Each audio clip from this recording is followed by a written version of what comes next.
hopefully the character we're using isn't voiced by that same other person.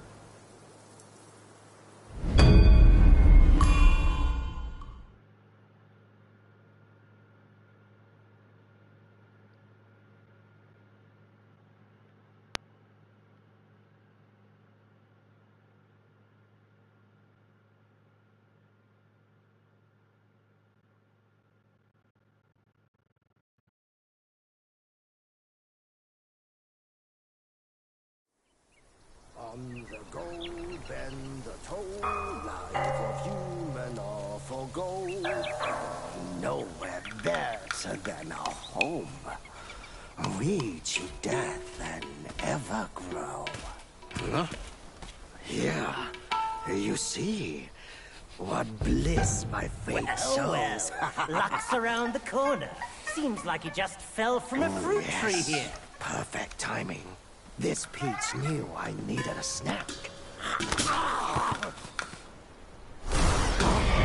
You sneaky rascal! Dare fool me? I'll make sure you regret it!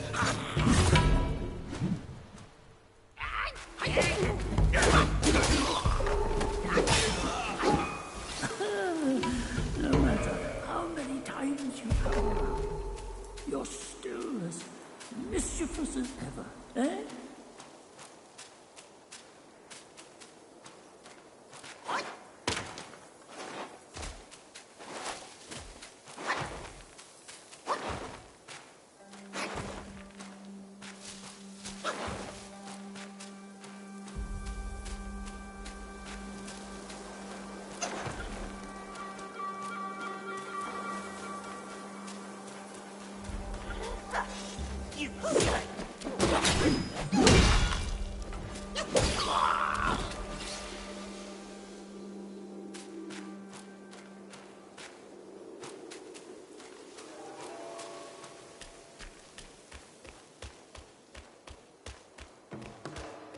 Game definitely looks good to be done by an independent studio.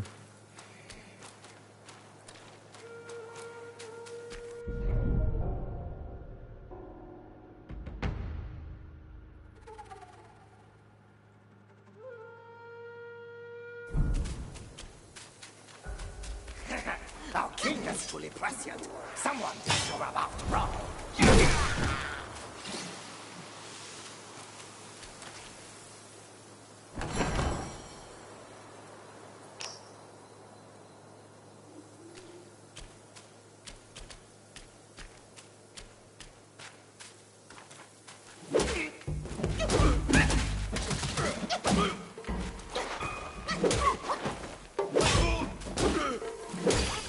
Because don't even fight back.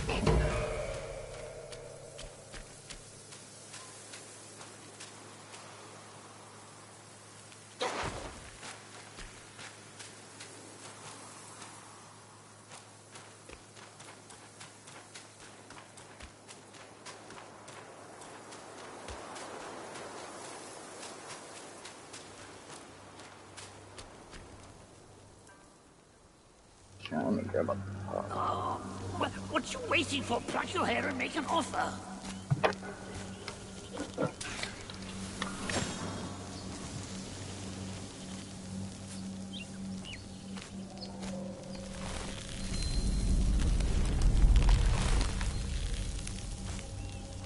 Hey, wait! I, the keeper of Blackwind Mountain, have long been waiting for your arrival. Oh, his Got my eyebrows. image, I'd say. Up ahead is Guan Yin Temple. Once it was bustling with worshippers, before it was ruined by that fire.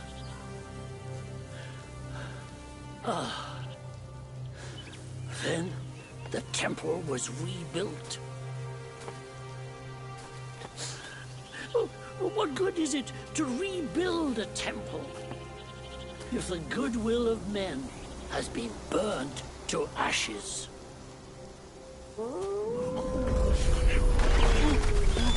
You've forgotten this place, but they haven't forgotten you. It's a tough one. Good luck to you.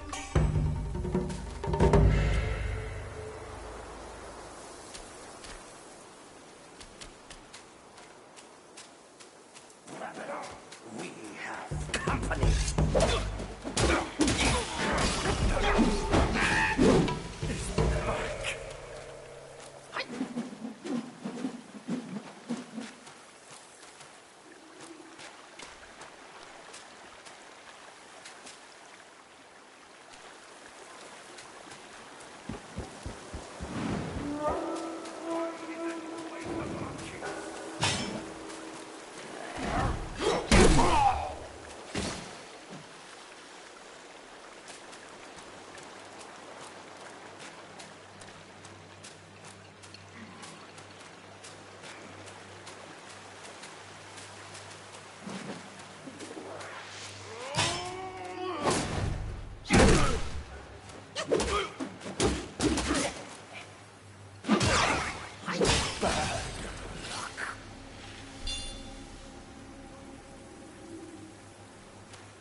Your face looks familiar.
It's been a while, but the immobilized spell still works like a charm.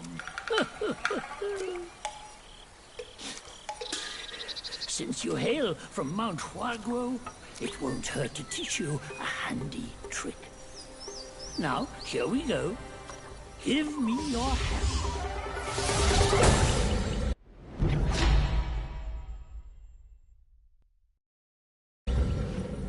There you go. Should you come across any miscreants, just point your finger at them and release this spell. You'll be able to hold them in place while giving yourself a breather. Sadly, mine is but a humble trick. Its power will wear off within a few short moves. Though it's good enough against boneheads like this one.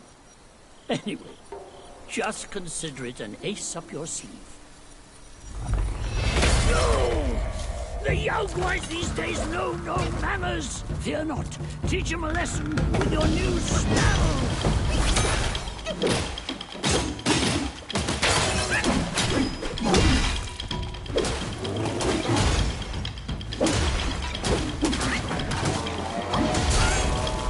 Rolled right into that.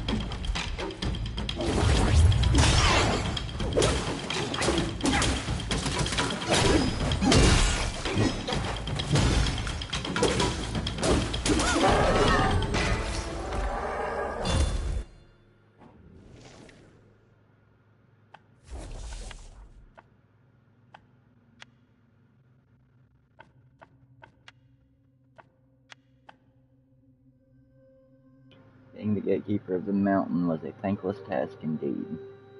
For more than a century, Bulgard stood watch, never once climbing the ranks. Yet he voiced no grievances, for his devotion to the king was his sole concern. And the king's pills, his only desire. He treasured those pills within a lacquered box of pearwood, lined with silk. Each time he partook of them, he performed a ritual, a process of cleansing and rinsing.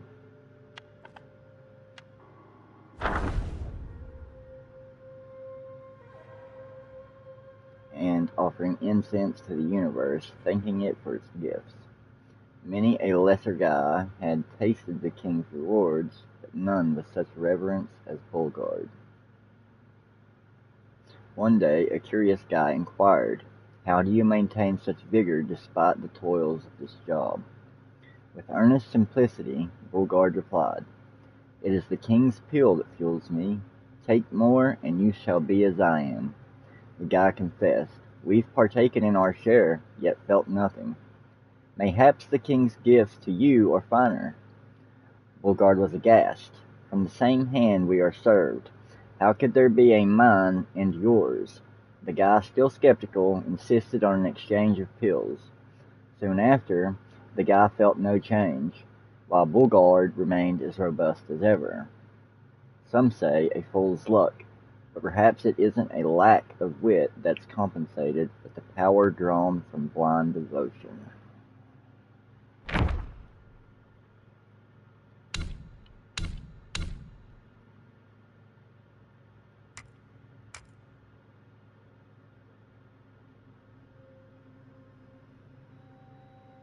It looks like you can level up a bunch.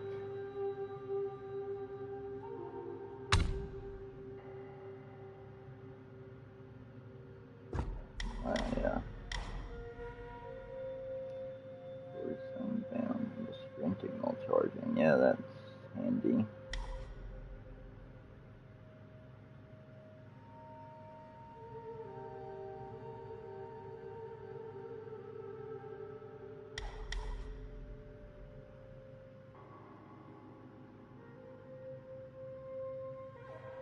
What?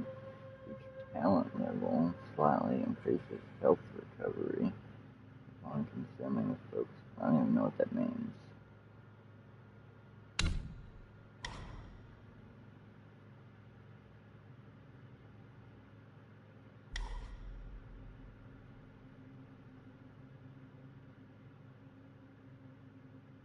Well, that's pretty cool.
Purple Ninja.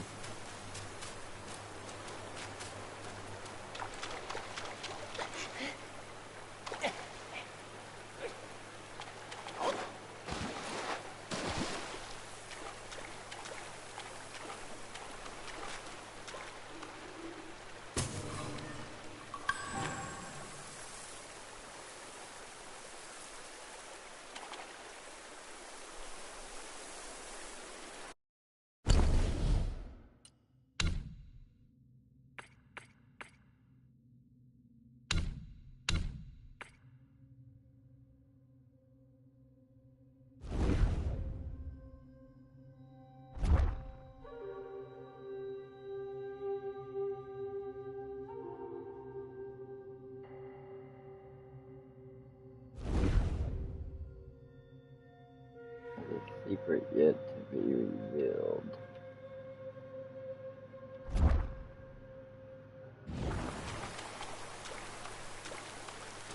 I'm glad I came back and I didn't just keep running in that direction.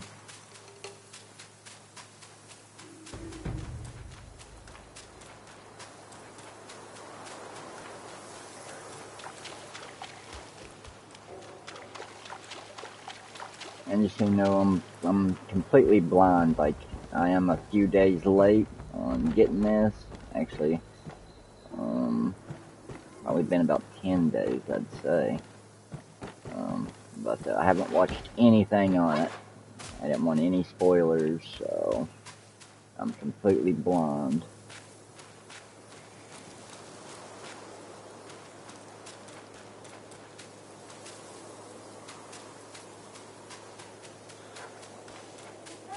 Who are you to trouble this grand mountain?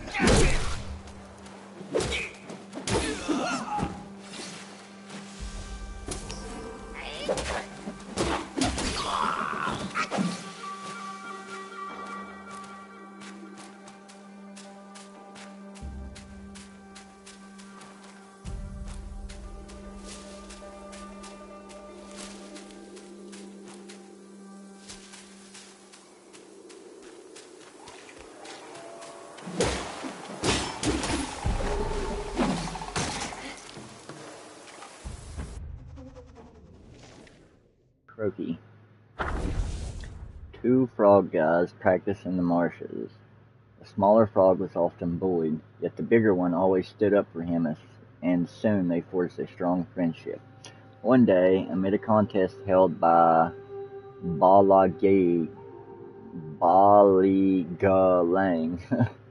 to appoint a sergeant among all the frogs, turmoil stirred and rippled through the ranks. Finally, the choice was narrowed down to the two: the brawny big frog and the quick-witted small frog. Though the other frogs were discontented, they dared not voice their dissent.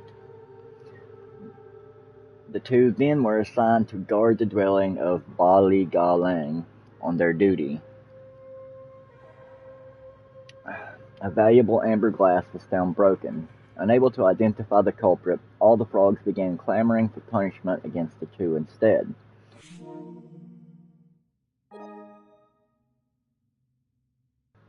The big frog attempted to reason with them, but got antagonized by their words, and soon escalated the argument into a brawl. The frogs interpreted this as his reaction out of embarrassment, hence evidence of his guilt. The small frog, meanwhile, remained silent beside them.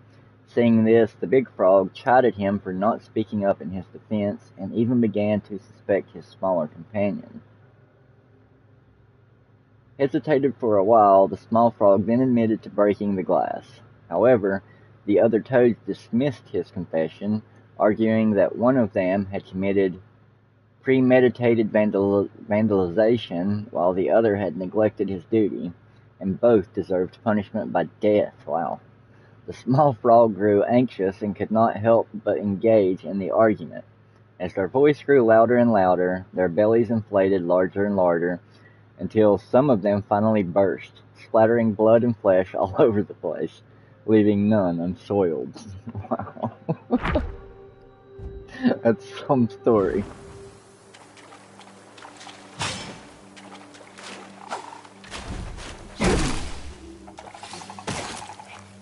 Oh, he just exploded on me. Also poison me or something.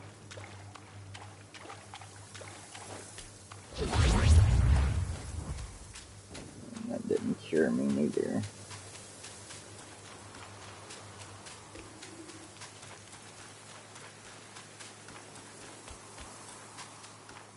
Wait a second. It's the wrong way. I need to go up the hill.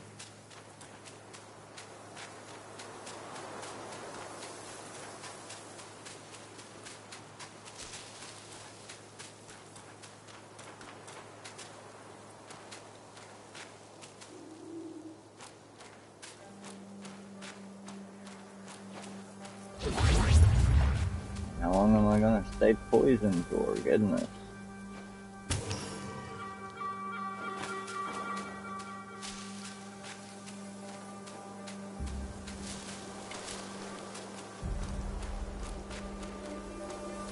Now the heals. So I need to find a shrine or something.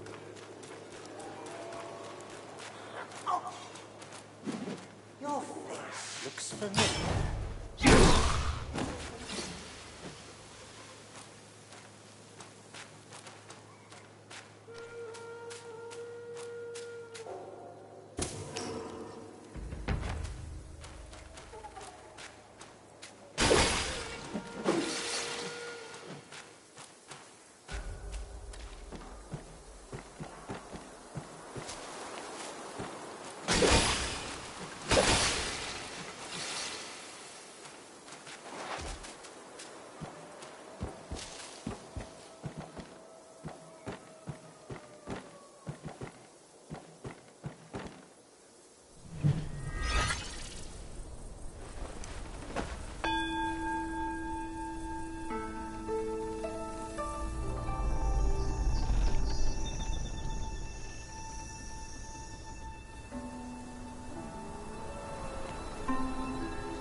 Okay, that's done it. Also got some experience points for meditating.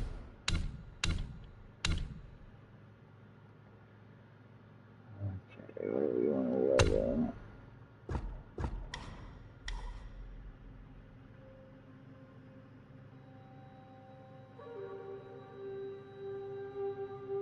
I wonder why I can't open.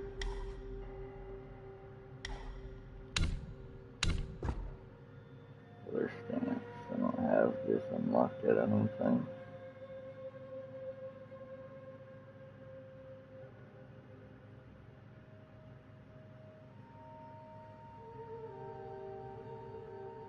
It's pretty cool though.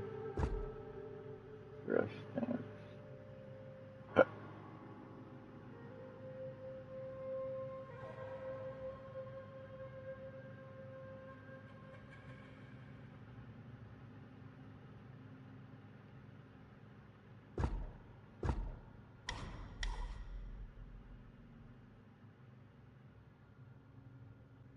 Oh, okay, I don't even know what focus points are yet.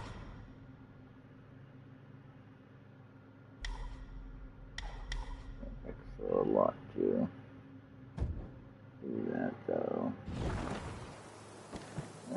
once we figure out what focus points even are. Now we'll just save our point.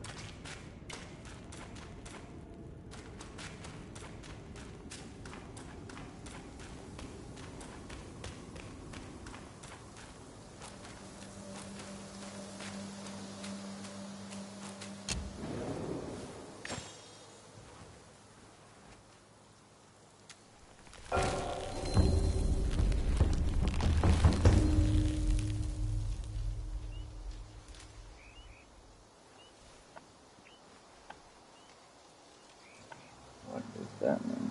Oh, okay.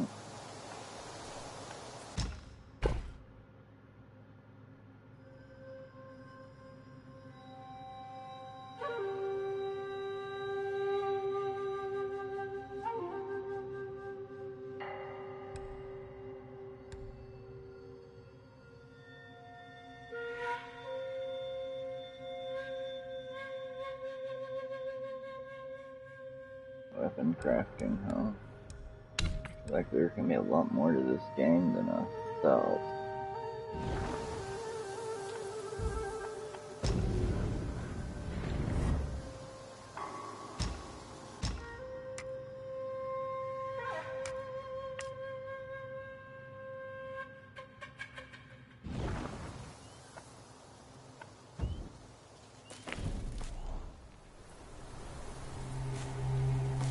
Hey, wait! You don't think you can just parade in, do you? It's not that simple. Let me transform you into a golden cicada so you may follow the fires ahead and scout this mountain unnoticed. Fly!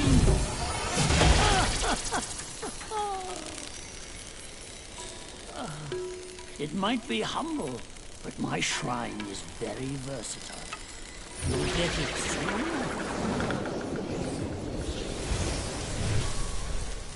I'm a jarfly now, huh?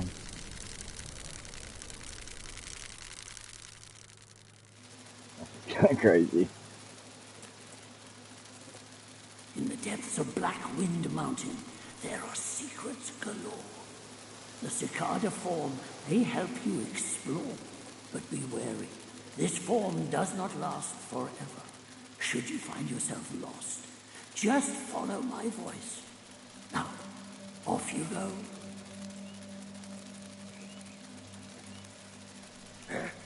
A few jars of wine. Wonder if there's anything left inside. Leave them be. One misstep, Lord Lincoln may take a meal out of us. And I don't know, but a shapeshifter is on his way here. Master told of it.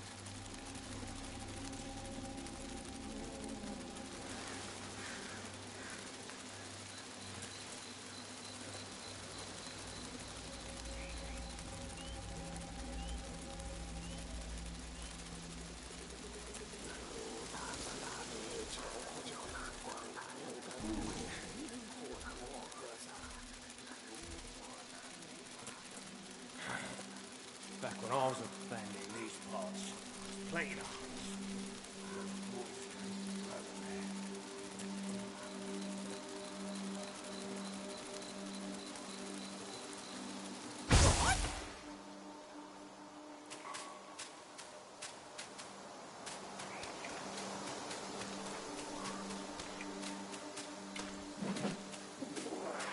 Not your precious.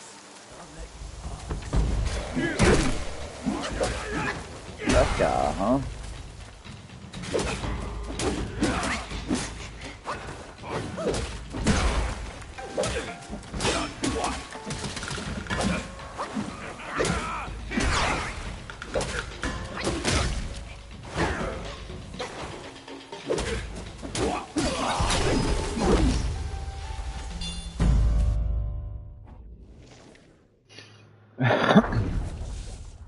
In bygone days, there lived a youth in the town, the son of a martial arts master. His father's fondness for drink led to a foolish act that landed the old man in jail.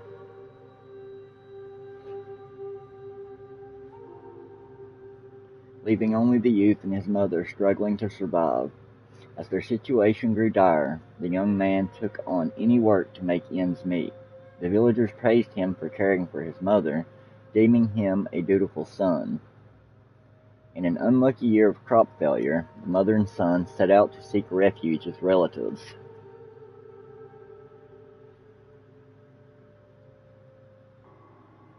Along the way, a gang of bandits emerged, eyes fierce, faces scarred. They brandished their blades, demanding nothing but gold. The mother and son, destitute, resorted to begging for mercy, but the bandits showed no mercy and were intent on killing them. The young man, believing their death was imminent, seized a bandit's knife. With a resolute heart, he ended his own mother's life and pledged himself to the bandits, and so he joined their ranks. News of the incident spread, and people condemned him as a coward, truly a cursed son. Years passed. One day the entire gang of bandits was wiped out, leaving no trace. Some said a hero had come to rid the land of evil and uphold justice. Others claimed a guy had emerged in the mountains, bringing a long-delayed reckoning. Debates raged on, but eventually the topic faded from memory. One day, a man covered in blood stumbled down from the mountains, recounting an encounter with a towering bandit, neither human nor guy, wielding a massive blade to rob the roads. His face bore an uncanny resemblance to that cursed youth, yet he spoke of freeing humanity from its burdens. Yeah, yeah, yeah.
That...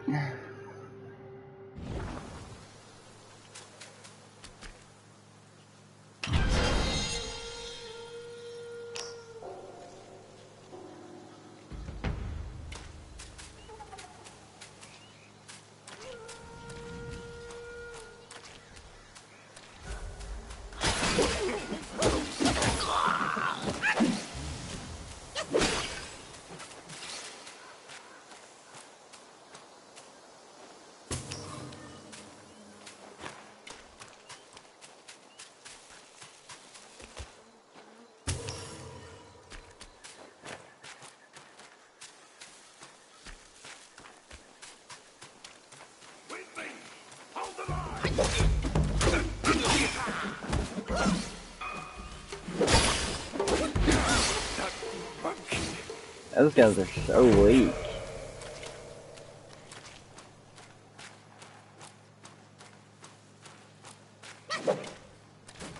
Oh, now it looks like I got a point down there. What is that for? Is that for using my spell? I don't know.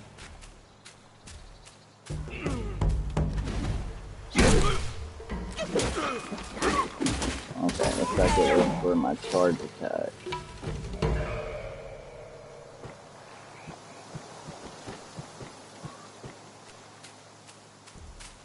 Okay, we'll go explore further before take on that big guy.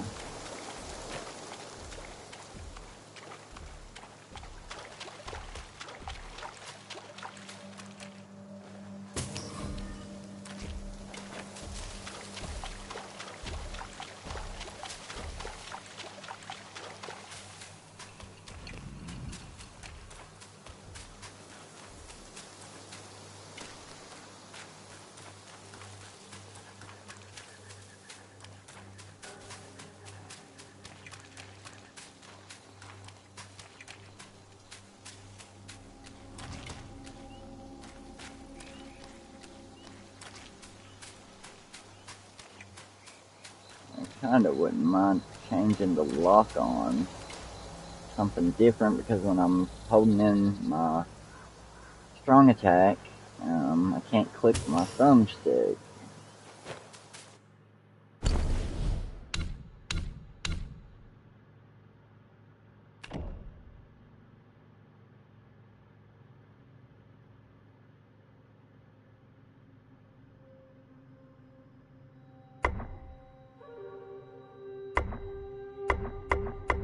Only top A and top B. And it doesn't change the lock on.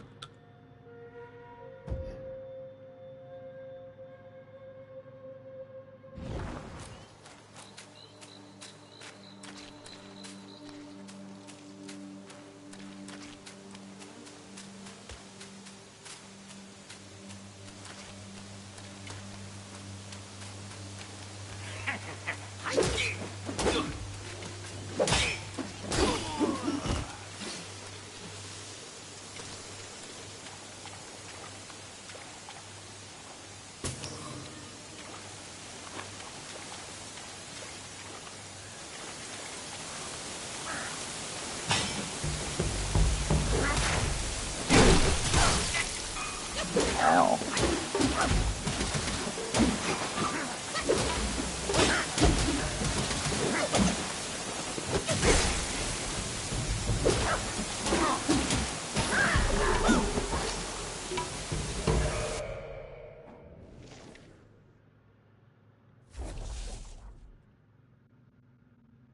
Crow Diviner. It is said that the crows gathering in temples, having listened to sutras and teachings every day, developed a spiritual nature and could predict fortune and misfortune. Thus, some fortune tellers who called themselves crow diviners liked to set up stalls in front of temples, using crows to pick fortune sticks for divination. They always lit sandalwood incense, which symbolizes the temple, at their stalls, and claimed that their crows were the spiritually enlightened ones from the temple. One such crow diviner had a crow he had raised from a chick, which could communicate with him using specially made fortune sticks. Every day he sent the crow to various parts of the city to observe people's lives. When clients came to seek fortunes, he would use the fortune sticks to inquire about information from the crows. He mixed this information with his own understanding of human affairs, weaving prophecies that were half true, which often managed to deceive. One day an official came seeking a fortune. Offering a large sum of money, the crow diviner told him that his official career would be prosperous and that he would reach a high position. Unexpectedly, the official not only failed to get promoted that year, but was demoted instead. Enraged, the official brought his household servants to demand an explanation. The crow diviner used the information gathered by the crows to explain that the official had not spent enough money on temple renovation, which magically convinced him. The official, deeply believing in his abilities, even introduced the crow diviner to his colleagues. The crow diviner amassed a considerable fortune through this, but he knew too many secrets of the officials and feared for his life.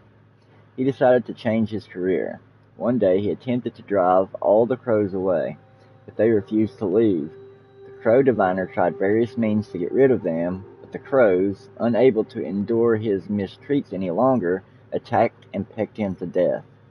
Afterward, the crows transformed into human forms, donned the attire of fortune tellers, and continued to sell fortunes around the temple, deceiving people as the crow diviner had done.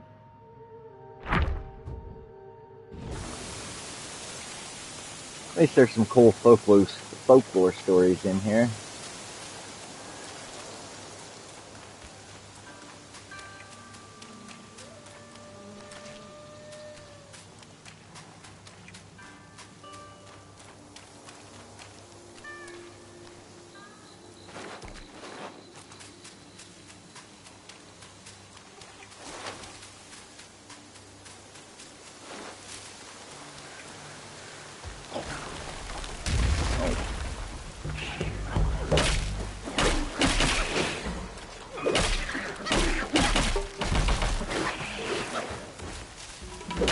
Tough.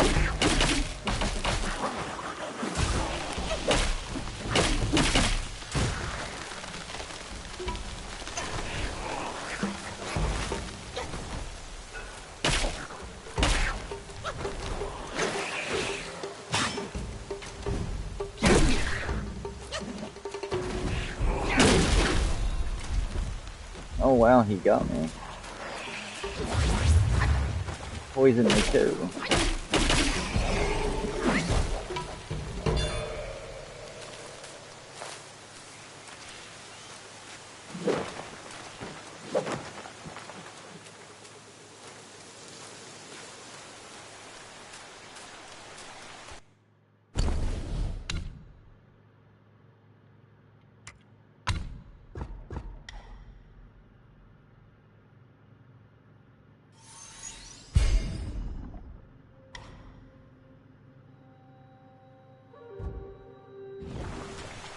I was hoping that would refill my health, but... Patrol.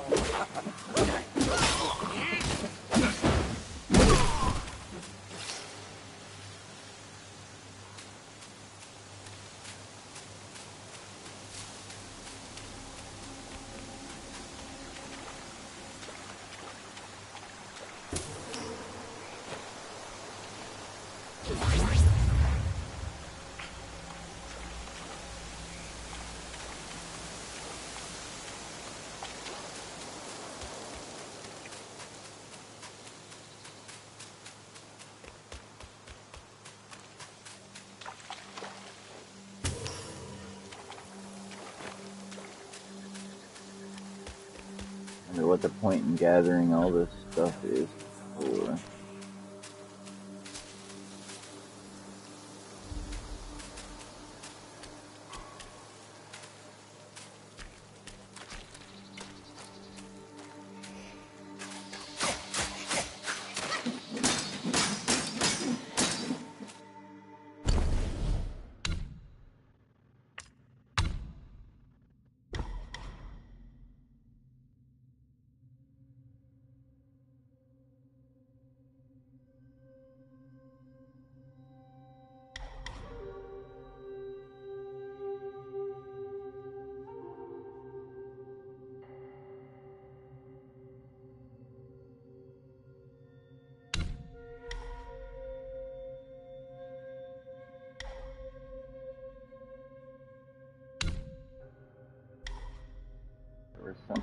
Showing means twirling my staff.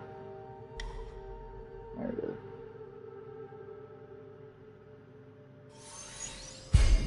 I can walk while I do it.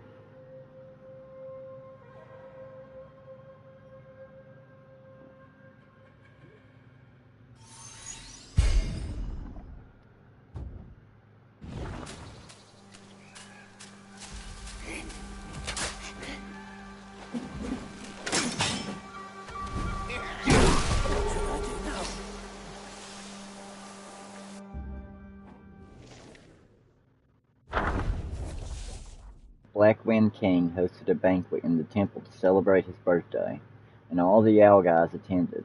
During the feast, the king hung a lucky ornament on a tree branch, declaring that anyone who could shoot it would receive a rare, fortifying golden pill as the reward.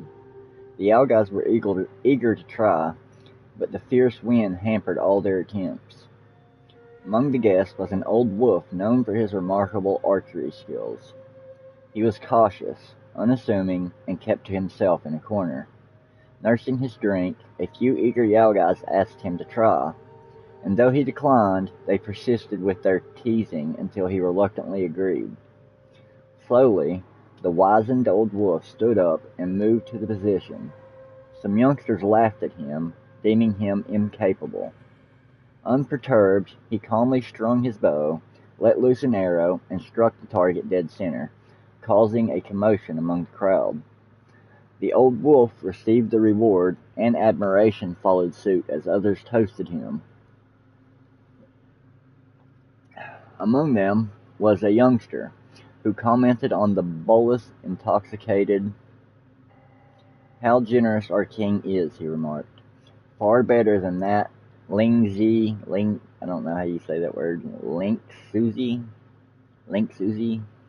who was good at making pills but never shared them with his underlings." What a tightwad! The youngster's words cast a shadow across the old wolf's face, and he silently took his leave. He had roamed the mountain with Ling Luzi long before our king's reign, yet you judged his deceased former master in front of him. "Loyal as he is, you are in trouble now," warned an elder guy. However, the young guy shrugged off his warning. The next day, the old wolf returned the golden pill to the king, citing its value too high to possess by an archer. Hearing the news, the other Yao-guys urged the young one to apologize and seek forgiveness, but he remained defiant. Within a few days, while venturing outside, the youngster was killed by several arrows, each piercing his heart.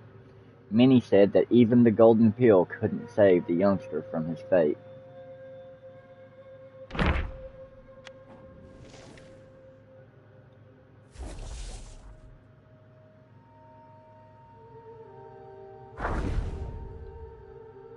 Wolf Stalwart.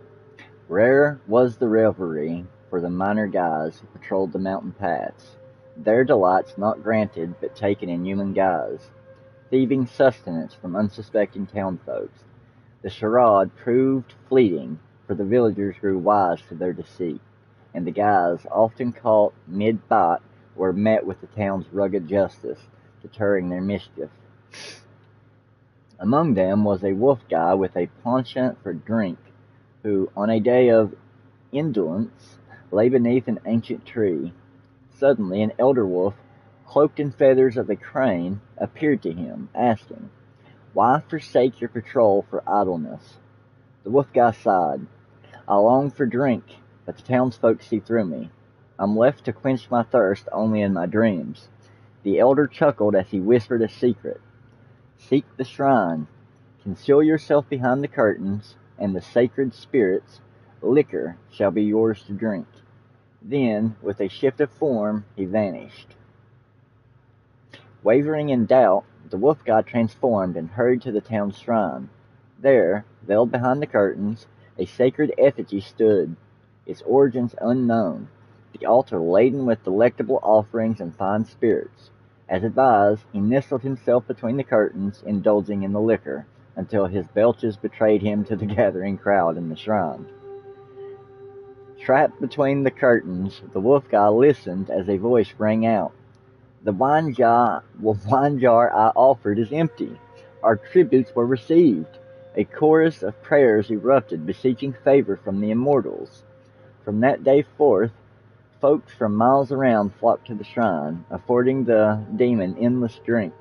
But as days passed, the once delightful treat turned bitter, and those prayers, be them piteous or greedy, weighed heavily upon him with helplessness. One day, unable to endure the bitterness any longer, the wolf god burst from behind the curtains, hoisting the jar and smashing it on the altar amidst the screams of onlookers. With a deafening crash, he suddenly awoke beneath the tree. No shrine, no incense, no crowd around. With a tired sigh, he took up his axe and set off to patrol the mountains once more. Looks like he got a glimpse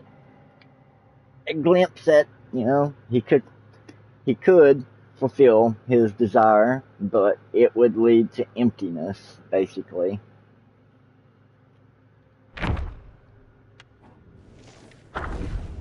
Wolf Soldier, ever since the Black Bear guy returned from Guyenne and crowned himself king, he boasted of the arts he had learned. Tales of his newfound method of practice and power of revival allured many a guy to Black Wind Mountain, seeking the king's favor. These minions toiled with abandon. Among them, a wolf guy worked with tireless zeal. He rose before dawn, patrolled the mountains, and continued well into the night. All of the treasures he found were first laid at the king's feet. His life was one of labor, and yet, without a moment to make friends, despite his dedication, his presence barely stirred a whisper among the others, and his name was seldom uttered.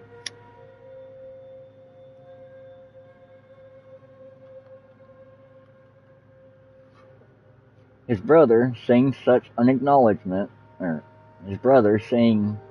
unacknowledged dedication, spent his savings for a seat in the king's lecture.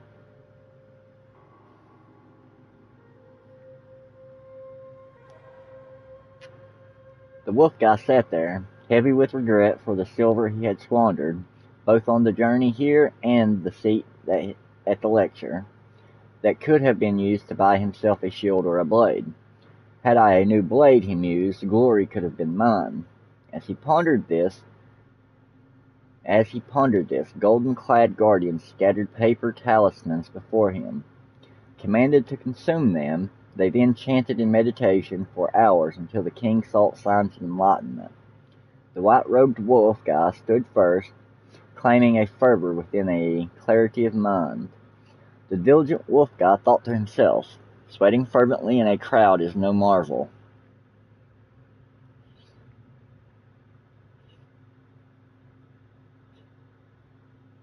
Achieving clarity after chanting is no miracle. Just as he was lost in thought, the blue ox guy rose next, followed by others. The diligent wolf guy stayed seated, unsure, until the king gestured for them all to sit down. Later treasures were doled out. The ox guy received a golden pill, the white-robed wolf guy a title, but the diligent one kept his old shield and dull blade, patrolling the mountain still. Only from then on, he did it all under the white-robed one's whims, ever obedient. Didn't really get that, but okay. A white-robed wolf guy patrolling the hills seized a sword from a traveler.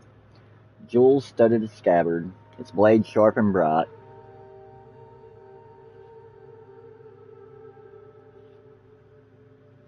Coveting it, he strapped the sword to his side, revealing its splendor. Yet, when it was time to give tribute, he hid it away.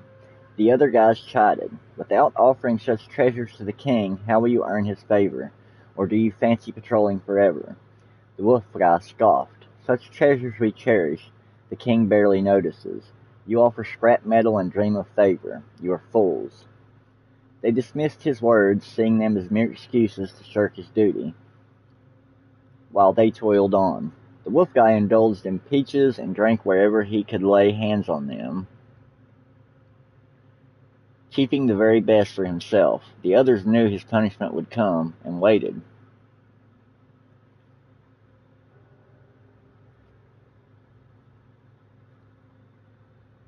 One day, the Black Wind King held a lecture on Buddhism in the mountains. Speaking of enlightenment and revival, his guardians spread paper talismans and were all commanded to consume them before the chanting and prayers.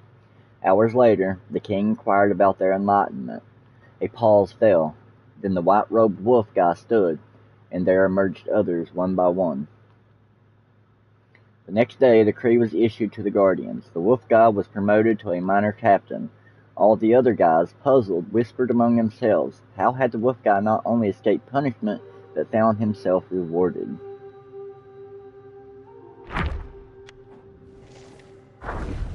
Among the wolf guys there was a young one, ambitious and always seeking rapid progress on the path of Tao. However, his time spent practicing was short, and his skills remained shallow. He couldn't yet grasp the deeper techniques of his clan, leaving him impatient.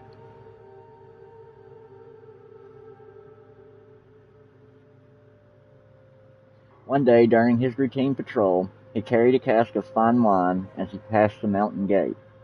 He encountered the gatekeeper, Bulgard, who had a weakness for liquor. Eager to learn, the young wolf shared the wine with Bulgard and seized the opportunity to inquire about secret techniques. Partaking in the wine, feeling compelled, Bulgard taught him a few tricks. Rejoicing, the young wolf hurried home to practice. 2 months passed, and having found little benefit in those teachings, he contemplated giving up.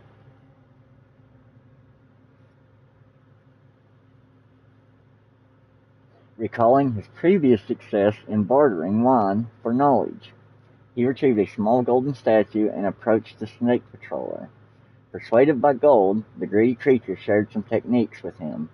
Back at home, the young wolf practiced as instructed. Another month passed, yet his gains remained minimal. Undeterred, he repeated his tactics with other guys, exchanging valuables for teachings.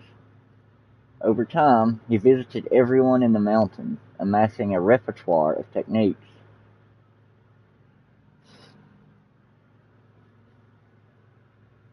Yet despite practicing one today and another the next, he made no progress. Eventually, a compassionate elder wolf offered guidance. Yet the young wolf conversely started lecturing the kind old wolf with his strange mastery, leaving him speechless. From that point on, no one in the clan was willing to teach him.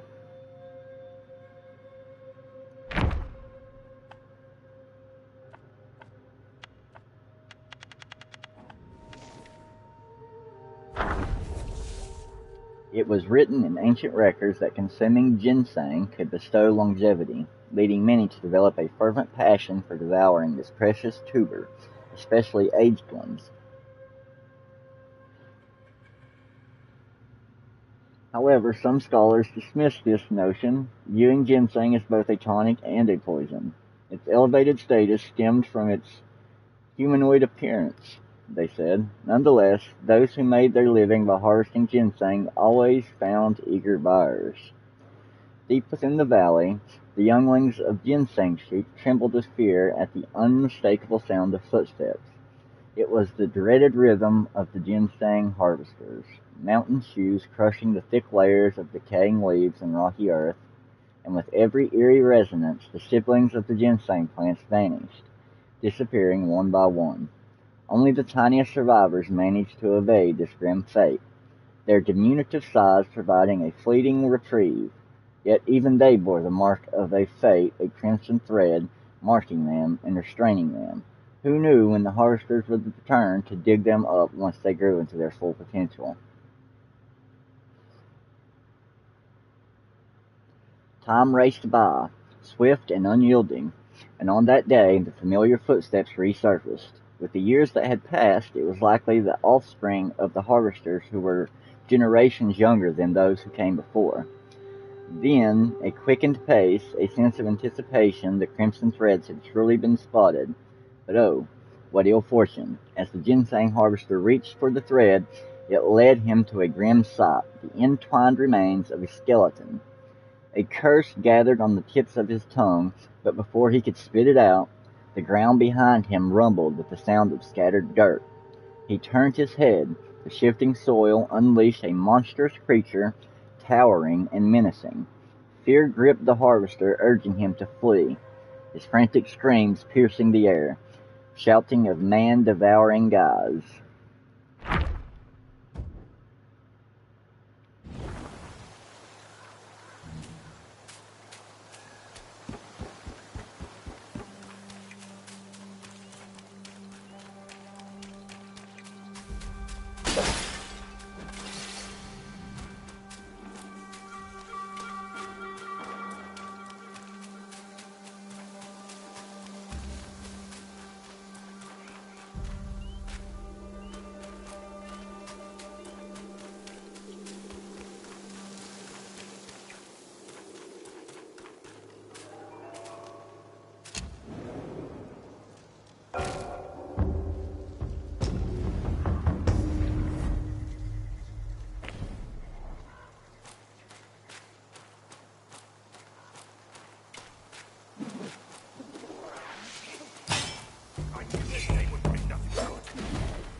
Looks like I'm gonna have to take this thing on now.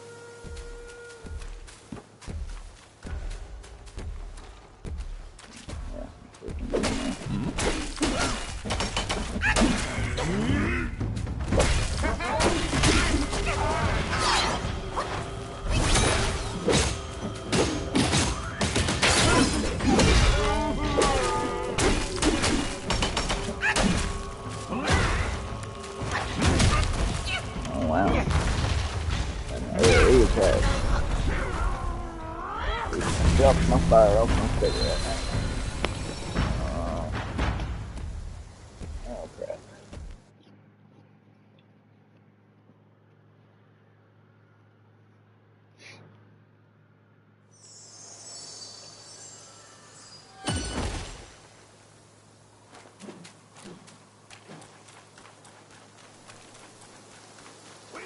Well, what do you lose? Do you lose anything for dying? I guess it's kept all my experience, so I wonder what did I lose for dying.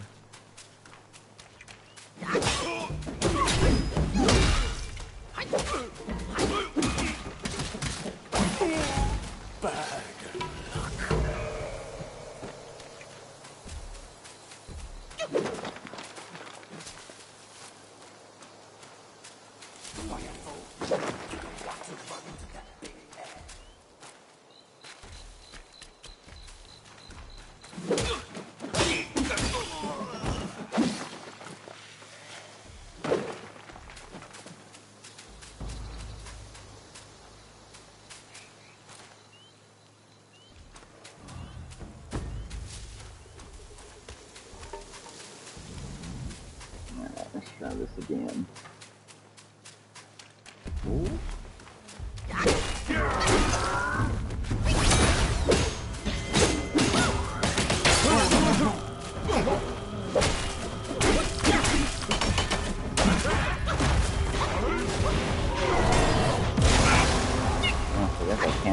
escaped that attack. I didn't mean to drink twice. Dang. What the heck?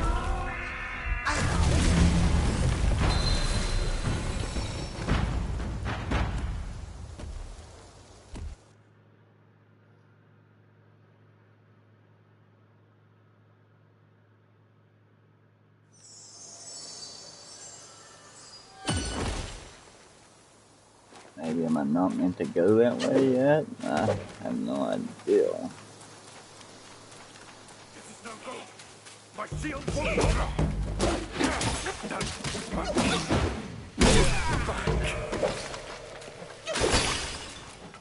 Need something to drink, buddy.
Our king is truly precious.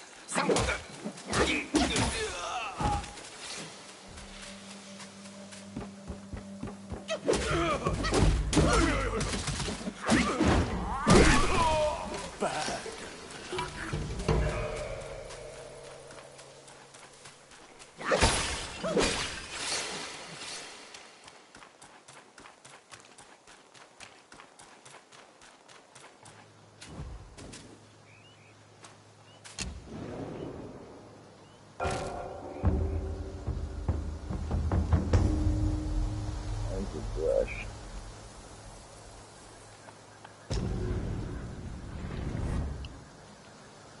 Hang on, buddy.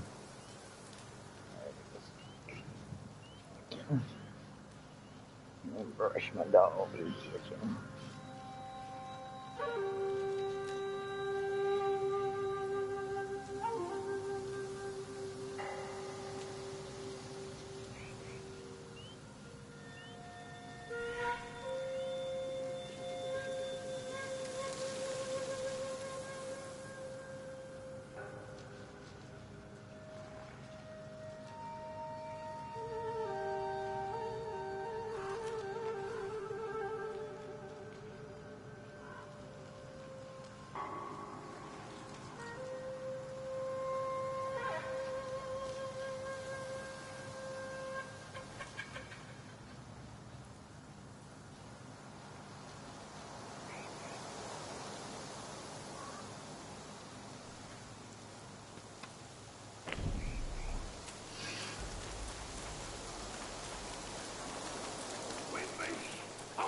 Report.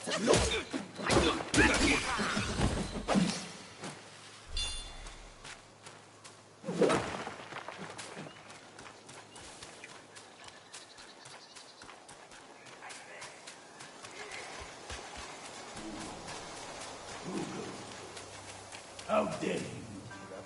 What the heck? We got two different bosses here.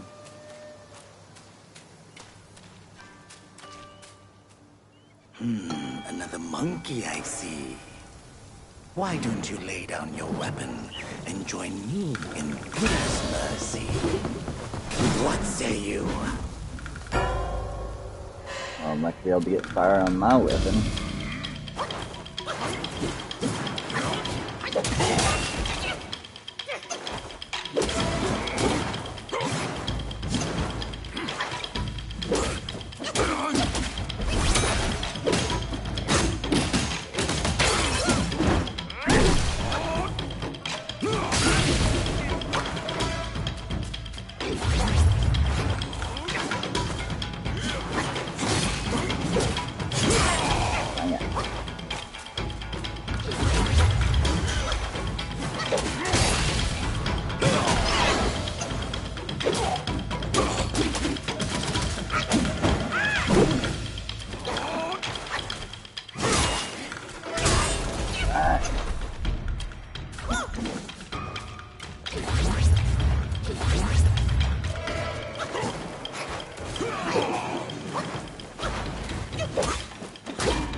Tell this is going to be a tough game.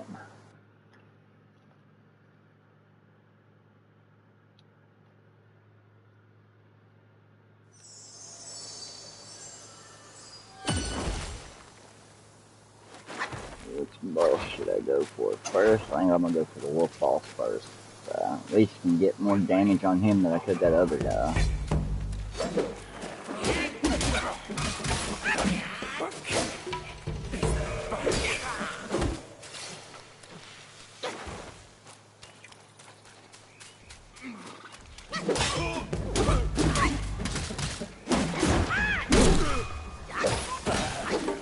I don't think there's any blocking on here.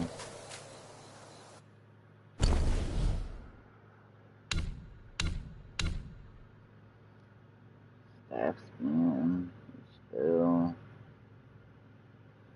sprint, heavy attack, dodge, jump, light attack. Yeah, no blocking. Our king has...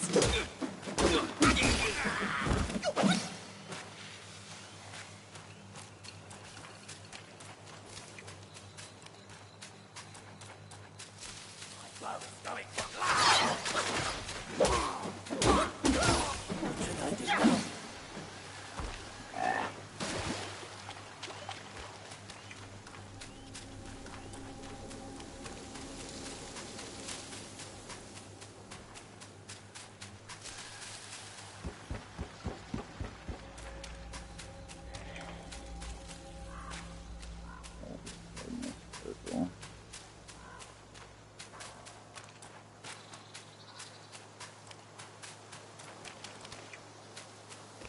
Nothing up here.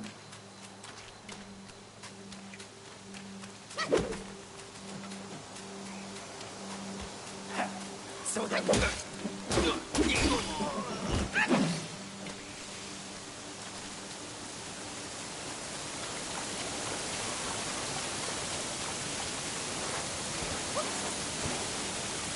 Nothing behind the waterfall hidden.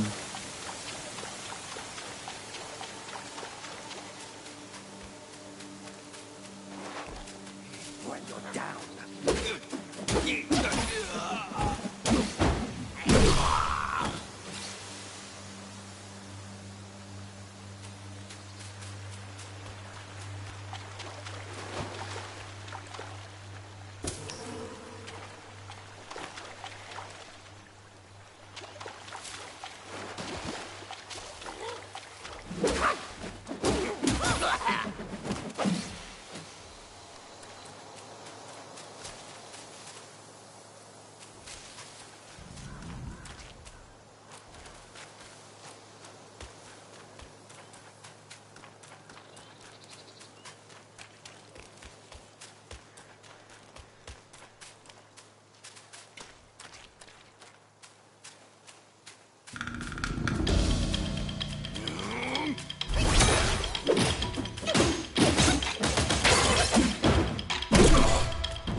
Gotcha.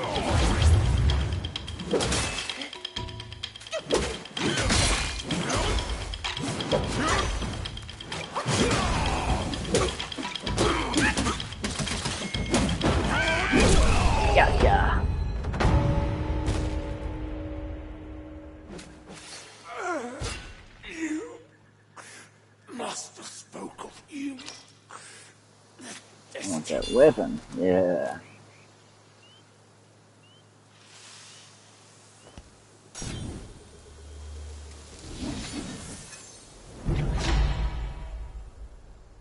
Oh, it's a spell.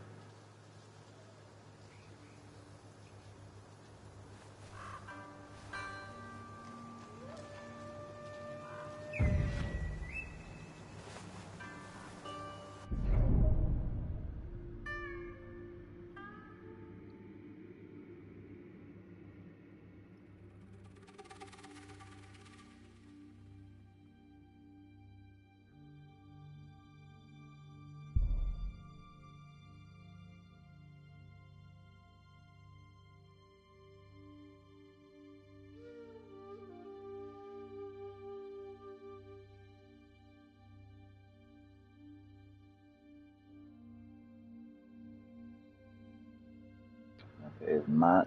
Is that talking about my stamina? Or is the blue gauge? I don't know.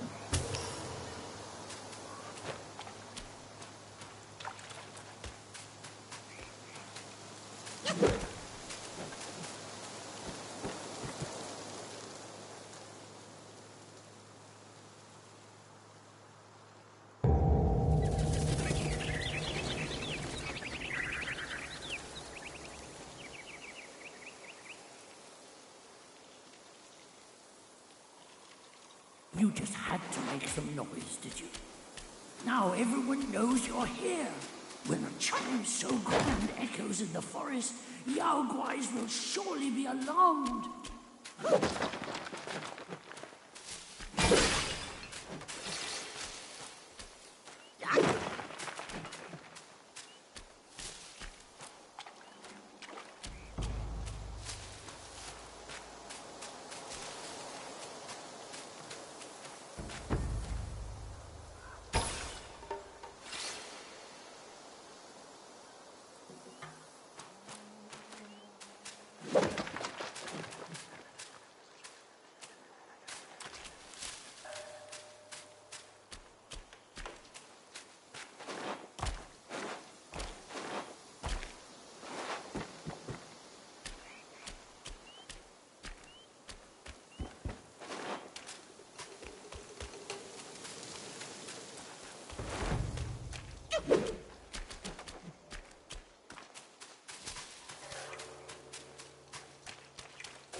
report.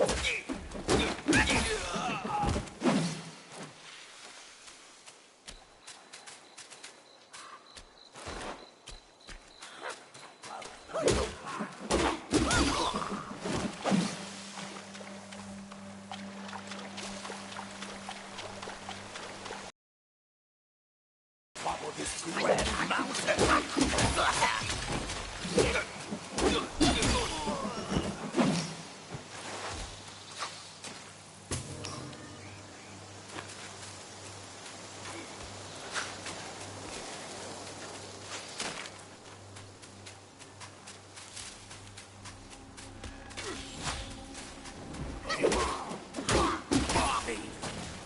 Mercy, good sir.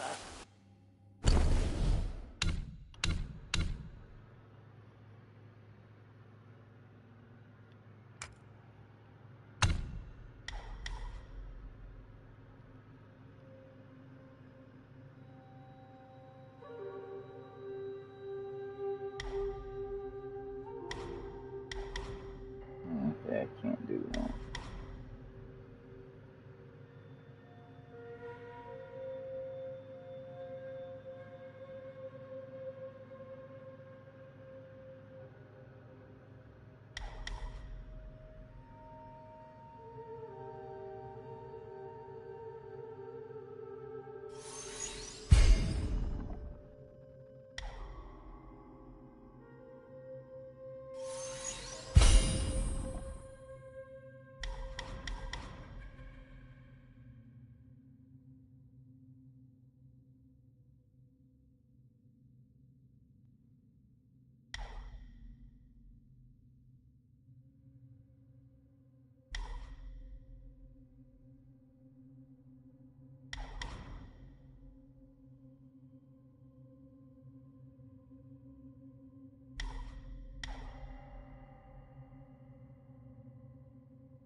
Dang it.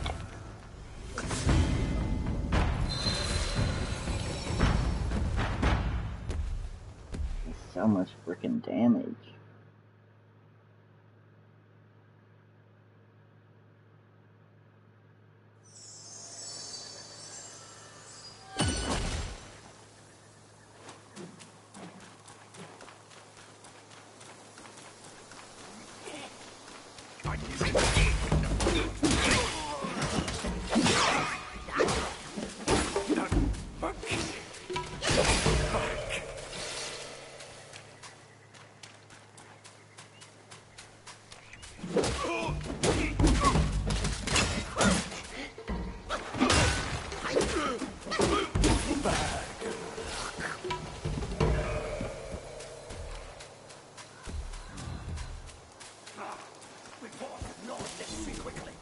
The monkey!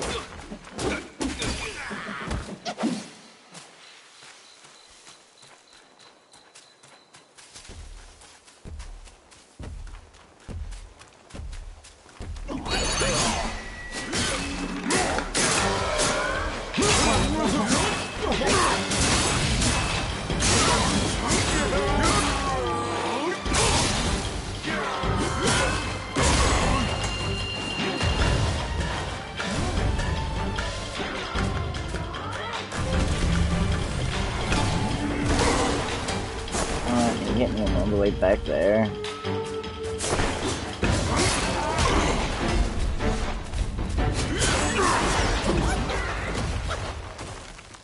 Yeah. Wasting my heal.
The monkey is here!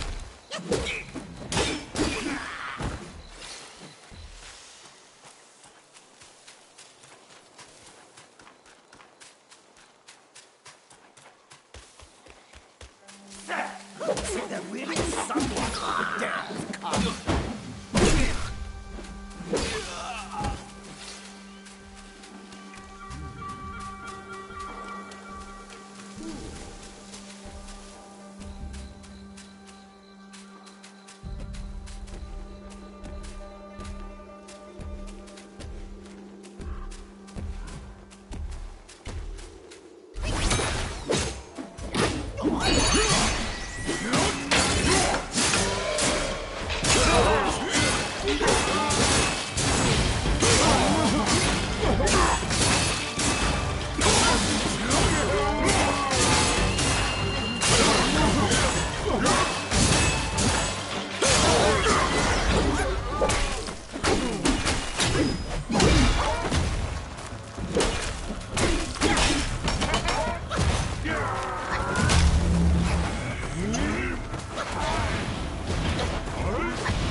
not supposed to beat him yet?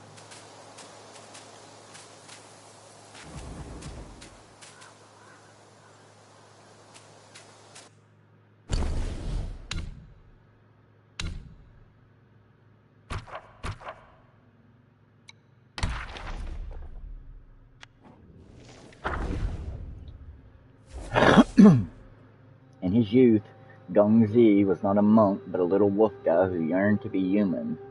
He often took human shape to play in town, but the people always saw through him and chased him away. When he asked the other Yao guys why, they explained, "You may look like them, but you don't act like them. That's why they know. If you want to learn to be human, go live among them. Spend time with them to learn their ways and manners." He took this advice to heart and begged his master to grant this wish. His master, old Lingzi, who was close to the black bear guy in the mountain, agreed. The black bear guy transformed the pup into a little monk and sent him to study under Elder Jinchi, an old friend. At first, the fellow monks disliked him.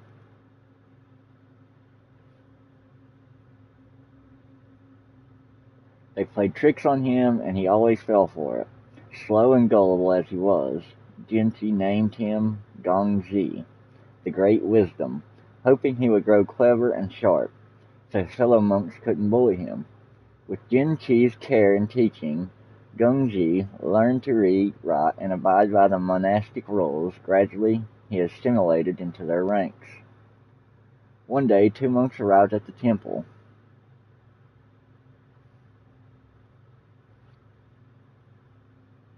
One had a fair, devout countenance, while the other had a face covered in fur. They possessed a wondrous treasure, the Kasaya of Eversparks.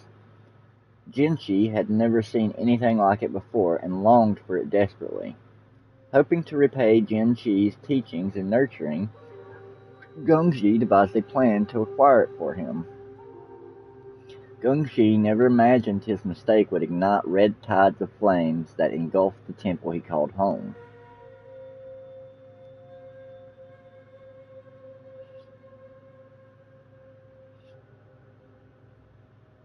Afterward, Jinchi took his own life, and Ling Zuxi fell to the Jingubang. Even the black bear guy surrendered and was taken by Guanyin. Guanji saw how many he had suffered for his sake and knew he had failed utterly at being human.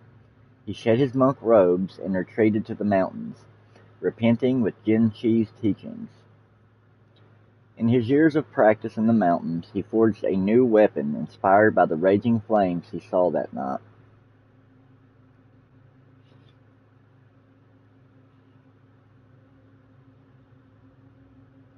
He named it the Red Tides. Even to this day, after numerous years, he continues to hear a persistent call echoing through the mountains. Guangji, Guangji. Who could it be that keeps calling him?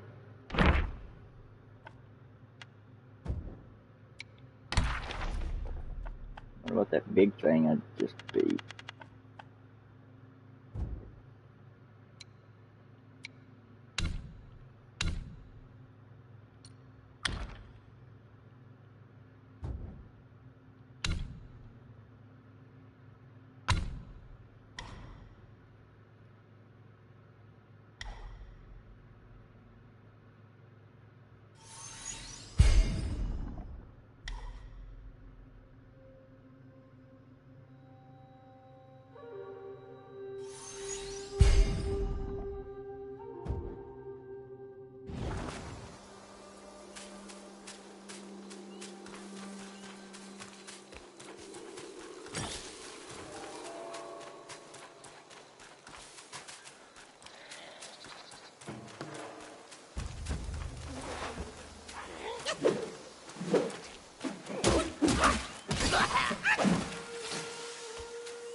Seems my internet having some problems.